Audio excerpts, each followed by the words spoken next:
not even need Bauer's game for me.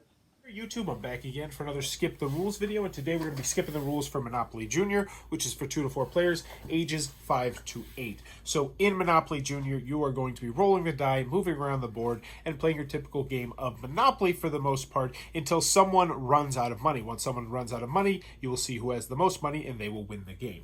So right now, let's get to the setup. So first and foremost, you see the money I have laid out. That's what you're going to need to give to everyone. Everyone is going to get 5 $1 bills, 4 $2 bills, 3 $3 bills, 1 $4 bill, and a $5 bill. Now, you're also going to give each player their houses, which they call the booths in this game, and their car. You're going to want to start your car on go, and then you're going to want to get 10 houses if you're playing a 3 or a 4 player game, and 14 houses if you're playing a 2-player game. So get that, put that in front of you, make sure you have all of your money set up, and then you are going to shuffle these cards right here. These are the chance cards, and these cards are going to do some pretty drastic things throughout the game.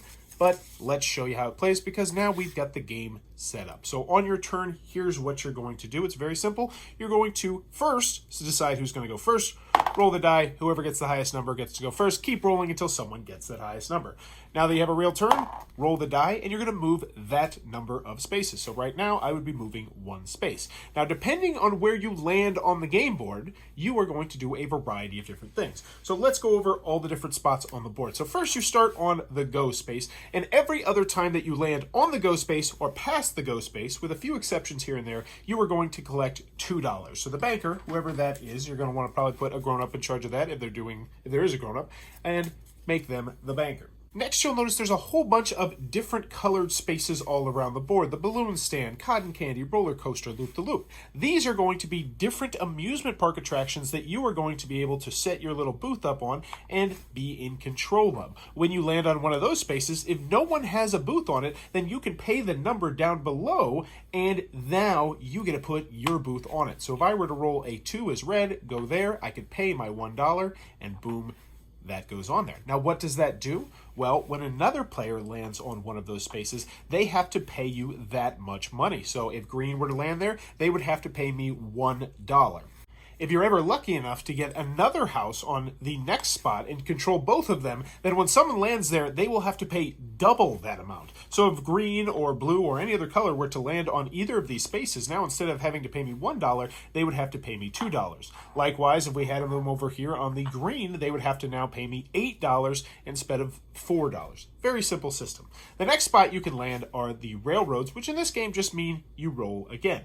The next spot we need to talk about is Uncle Pennybags Loose Change, all the way over here. And this is a really interesting spot because it connects to 3 other spots. So whenever you go pay $2 to see the fireworks and you land here, you pay the $2 actually up here to Uncle Pennybags Loose Change. Likewise, whenever you happen to go to the water show, you pay $2. And if you ever have to pay $3 to go to the restrooms, then you also pay that up to there. There will also be what are called chance cards that can send you there, but we'll get to that in a second. So if you happen to land right on top of Uncle Pennybags Loose Change, you get to take that money. Not when you go over it. So if I were to roll a 2 here, 1, 2, I would not get it. The money would stay there. I have to land exactly on that space. But if you do, you get to take the money.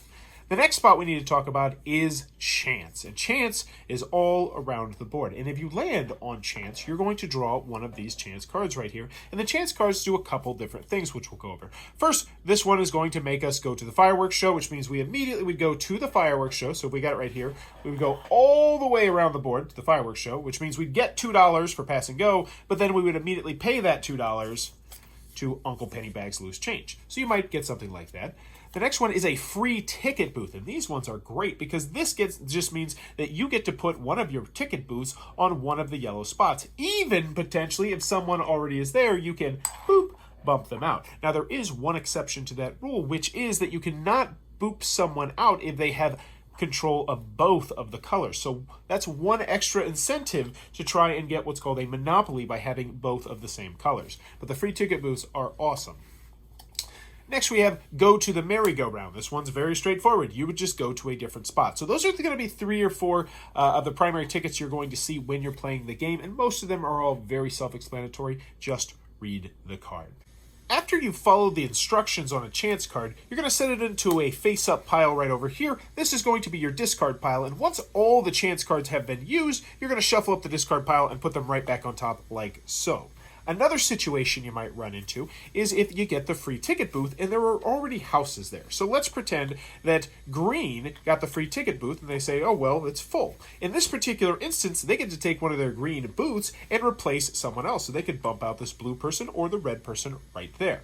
Now, what were to happen, though, if they were trying to place a free ticket booth, but there's already a Monopoly here? This is the one and only instance in the game where this card gets discarded, and they would actually draw another card, and they would do that until they were able to take the action on the card.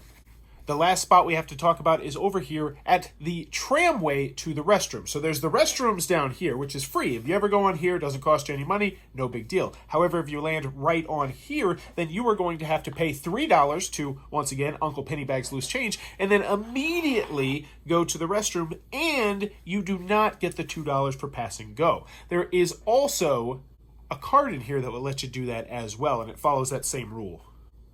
So on your turn, roll the dice, move the space, do the action, rinse, wash, repeat until someone runs out of money. When someone runs out of money, the game will immediately end and the person with the most money will be the winner. And that's how you play Monopoly Junior. Hopefully this video helped you out. If it did, once again, consider clicking on the subscribe button down below, supporting the Patreon, doing all that good stuff. And as always, thanks for your time, YouTube.